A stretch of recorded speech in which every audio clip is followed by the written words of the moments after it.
Let's get in Taher Badshah, CIO at Invesco Mutual Fund, to talk to us as well of what's in store in terms of 2026 expectations when you talk about the budget as well, and what could be, Taher looking at from investment perspective. Taher, welcome to the show. Always a pleasure to speak to you on NDTV Profit. This is Hiral on this side.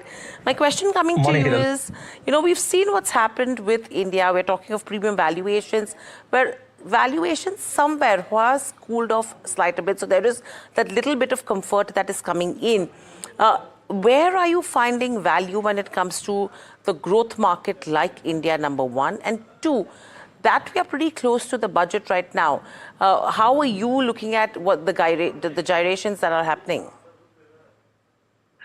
So, Hiral, look, I would say that, while we have seen underperformance of the market relative to developed markets as well as emerging markets over the course of the last 12, 15 odd months. And to that extent, valuations relative to emerging markets have probably cooled off a little bit. Our premiums have cooled off. But, we are not really cheap still. I mean, even at an aggregate level for the Nifty, we are at about 20, 21x, depending upon what numbers you essentially put for earnings in FY27. And earnings in FY27 are also not fully given as such. I mean, while we are seeing a somewhat improving trend quarter by quarter, and we probably will hit double-digit growth now for the second quarter in a row on an aggregate basis.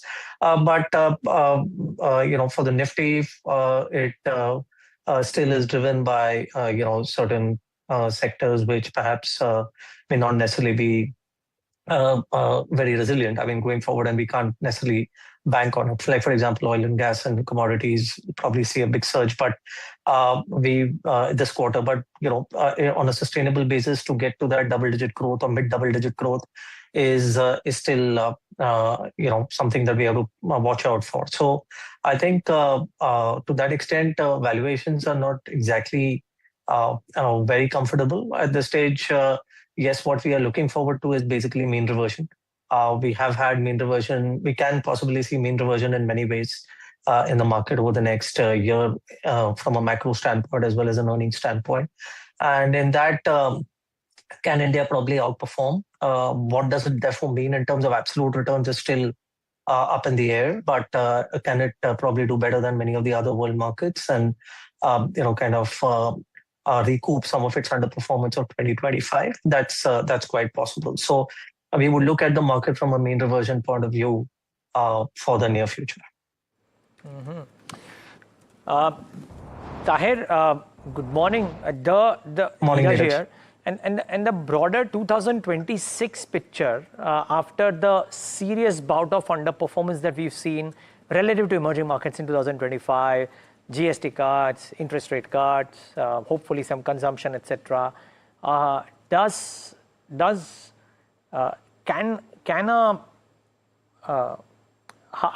a back-ended recovery look certain as the markets start discounting FY27 earnings even more strongly? Well, Neeraj, I wouldn't really go to the extent of saying that it is a certainty, but probabilistically, yes. I mean, there is a possibility of back-ended recovery coming through. We also need a little bit of support from the external sector, which, as you know, is not really forthcoming till the time we have settlement with regard to trade and tariffs.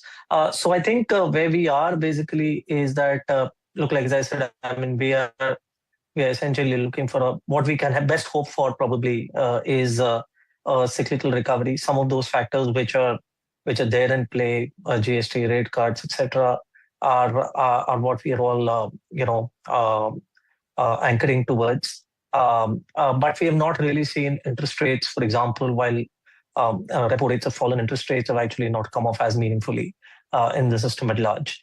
What we've seen actually in the last quarter or the last 3-4 months with regard to demand post GST, etc., is not very conclusive in terms of whether we are seeing the benefits of GST.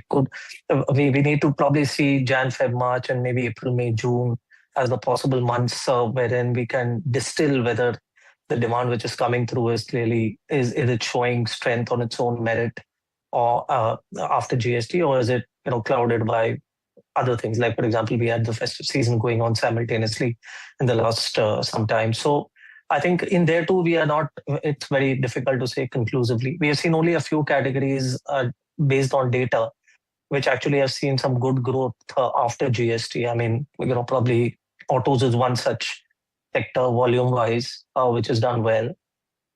We probably can, or maybe travel and tourism as part of that industry, that sector probably has seen some benefit.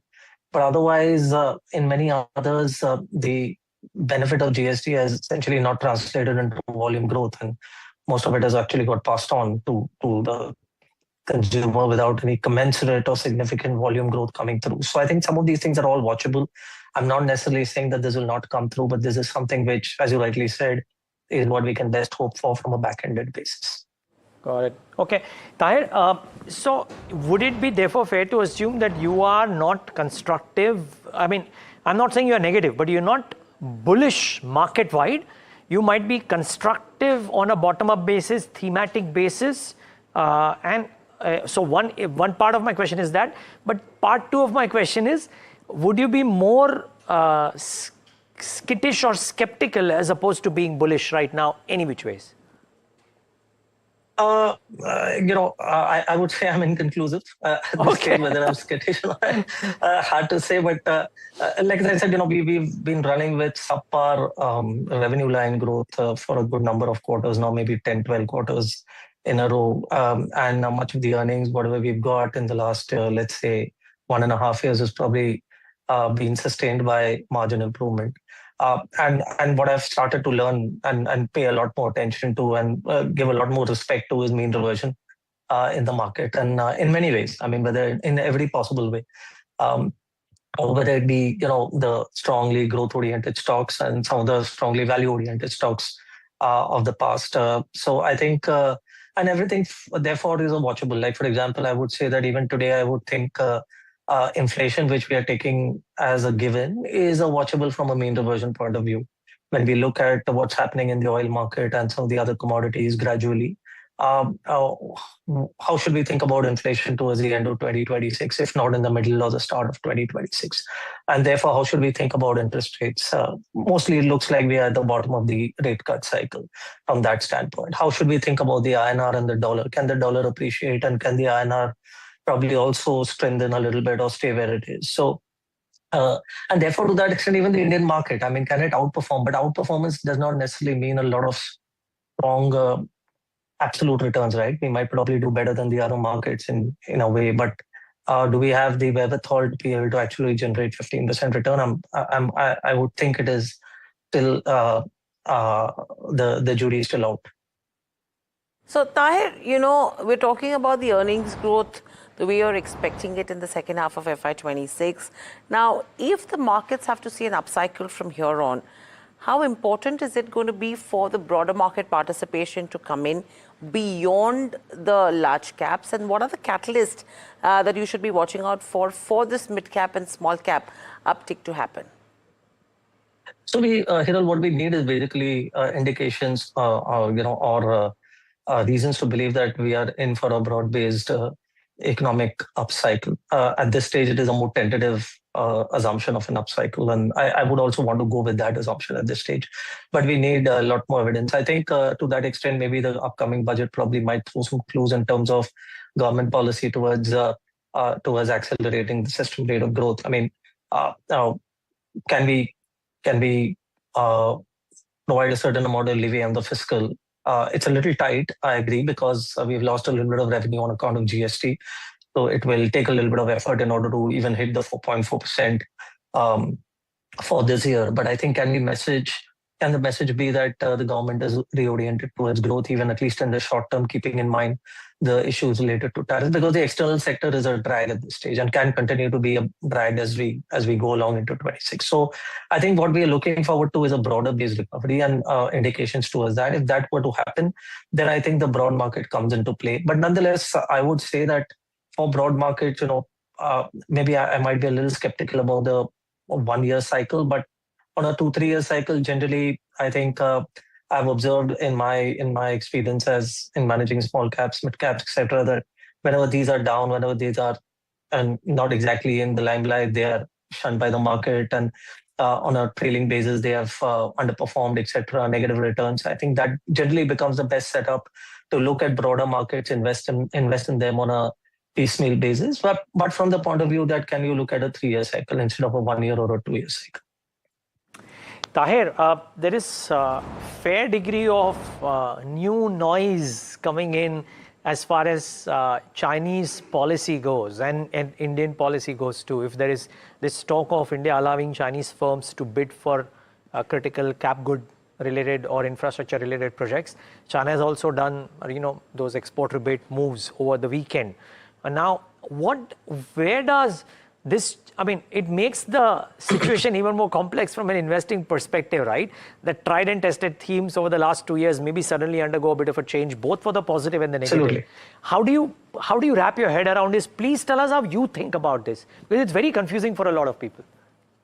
It is for us as well. I mean, but we just have to break it down piece by piece. And, even when we look at some of these new things, new policy initiatives, they are not yet in place, by the way, as we given to understand that there is still no final word on it. But assuming that there is any truth to it, I think the way we are breaking it down is that, let's say, the generation part, the BTG part, is where some capacity constraints are visible, and maybe Chinese entry could, or Chinese opening up of that part of the market could probably benefit India, because it will allow us to override some of the supply or capacity constraints. But I don't think, as we understand it, once again, transmission probably is at lesser risk to that extent, both from the point of view of national security issues as well as in terms of technology. So I think that just gives us a little bit of comfort in terms of where we should probably head within the power value chain. So I think that's how we have to, essentially make our decision making. We have to break it down piece by piece and then try and see value. But suffice to say that, I mean, policy changes or some confusion regarding policy is not exactly welcome, and it does lead to at least shorter term derating or confusion in the market. And as far as possible, if we can avoid that or provide clarity as early as possible, that is generally welcome. So that's with regards to what's happening, the kind of views we are getting in when it comes to China and what they are doing when it comes to India opening up certain things for them as well. But on the global strategy, Taher, what I want to ask you is lots that is happening, right? I mean, there are countries who are in war situation across. It's a year full of surprises, a lot of uncertainties that are coming in as well. In a time like this, I was reading one of your reports as well, where you had mentioned about the 5 mega forces that one should be watching out for. Should that new playbook actually look like for 2026? So, what we are, I mean, this has been my kind of new position, except for the last maybe 12, 15 odd months, that exactly this, that, we are going to see a lot of moving parts. We're going to see a lot of things which have no precedence of the past, whether it be in geopolitics, geoeconomics, etc. So to that extent, we have to take it as it comes. And therefore, from the point of view of investments, the best strategy is to diversify. And that's why I've been a fairly vocal advocate of multi-asset kind of strategies. This is the best way to go till the time we see this phase through.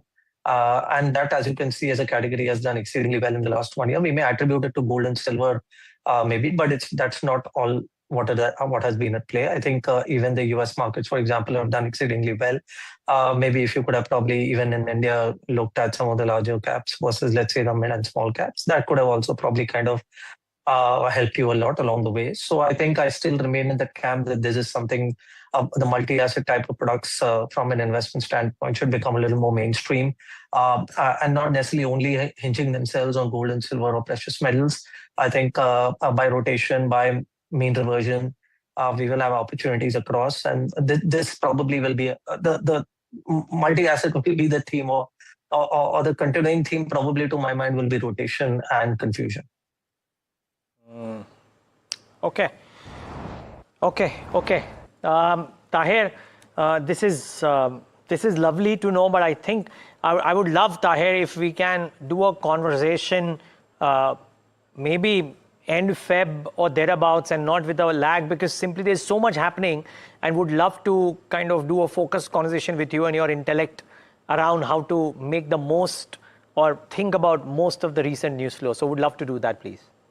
Certainly, we'll converge on that, and hopefully by the timeline that you suggest, we'll have gone past the maybe even the earnings season, etc. So Yes. we'll probably work with a little more data by that time. Sounds good, Taher. Thank you so much for taking the time out today. Thank you very much, Neeraj. Thank you. All right, just before we wrap up, Hiral, there is a note that has come to me. I think this is a sales note from one of the brokers, and apparently 6 800 megawatt boilers have gone to Babcock and Wilcox, China. Now, this is to be confirmed, of course, but this doesn't impact the total addressable market from NTPC and the discoms, because those would anyways probably go to the Indian guys, but need to keep an eye out for what is happening to some of the others, which BHEL had a potential of bagging, but might be going to some of the Chinese firms which had a presence already here. I think that is probably one reason why BHEL is under pressure today. Probably, and I think we will try diving deeper into it as to what it would actually mean and look at other aspects as well during the day, but completely out of time. With that, it's a wrap on this edition of India Market Open from Neeraj, the team that put the show together, and myself. In fact, lots more lined up on the other side. You have Ask Profit up next. Stay tuned for all your queries.